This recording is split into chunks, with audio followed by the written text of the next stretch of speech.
Hello friends, welcome to சைக்கல்வி. இன்னைக்கோட வீடியோவில் branches of psychology series part 1 தான் பார்க்க போகிறோம்.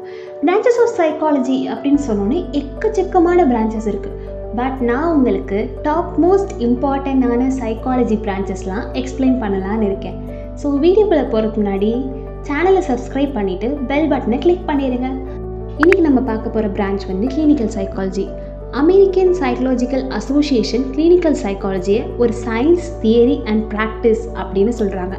அவங்க மெயினாக எதை ஃபோக்கஸ் பண்ணுவாங்கன்னா, ஒருத்தவங்களுக்கு மென்டல் டிஸ்ட்ரெஸ் ஒரு மென்டல் டிஸார்டர்ஸ் ஏதாச்சும் இருக்குன்னா அவங்களுக்கு எந்த மாதிரி தெரப்பி கொடுத்து அவங்களுக்கு பர்சனலாக க்ரோத் ஆக்குறது, அதுதான் அவங்க ஃபோக்கஸ் பண்ணுவாங்க.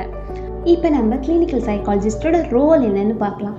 கிளினிக்கல் சைக்காலஜிஸ்ட் மருந்தெல்லாம் தரமாட்டாங்க, ஆனால் அவங்க தெரப்பி கொடுப்பாங்க. அந்த தெரப்பியை எப்படி சூஸ் பண்ணுவாங்கன்னா, அவங்க அசஸ்மெண்ட்ஸ்லாம் வச்சு அவங்களுக்கு என்ன மாதிரி மென்டல் டிஸார்டர் இருக்குது, என்ன மாதிரி இஷ்யூஸ் இருக்குது அப்படின்றத அசஸ் பண்ணதுக்கப்புறமா அவங்களுக்கு தெரப்பி கொடுப்பாங்க. நெக்ஸ்ட்டு நம்ம கிளினிக்கல் சைக்காலஜிஸ்ட்டாக எப்படி ஆறுது அப்படின்னு பார்க்கலாம். கிளினிக்கல் சைக்காலஜிஸ்ட் வந்து RCI லைசன்ஸ் வாங்கியிருப்பாங்க. எய்தர் எம்ஃபில் கம்ப்ளீட் பண்ணியிருப்பாங்க, இல்லை MA இப்போ புதுசாக வரக்கூடிய கோர்ஸ் அதை கம்ப்ளீட் பண்ணி RCI லைசன்ஸ் வாங்கினவங்க தான் கிளினிக்கல் சைக்காலஜிஸ்ட்டாக ஒர்க் பண்ண முடியும்.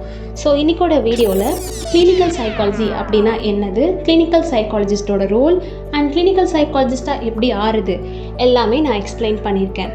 ஸோ நெக்ஸ்ட் வீடியோவில் கவுன்சிலிங் சைக்காலஜி பற்றி நான் எக்ஸ்பிளைன் பண்ண போகிறேன். ஸோ மிஸ் பண்ணாமல் பாருங்கள். தேங்க்யூ.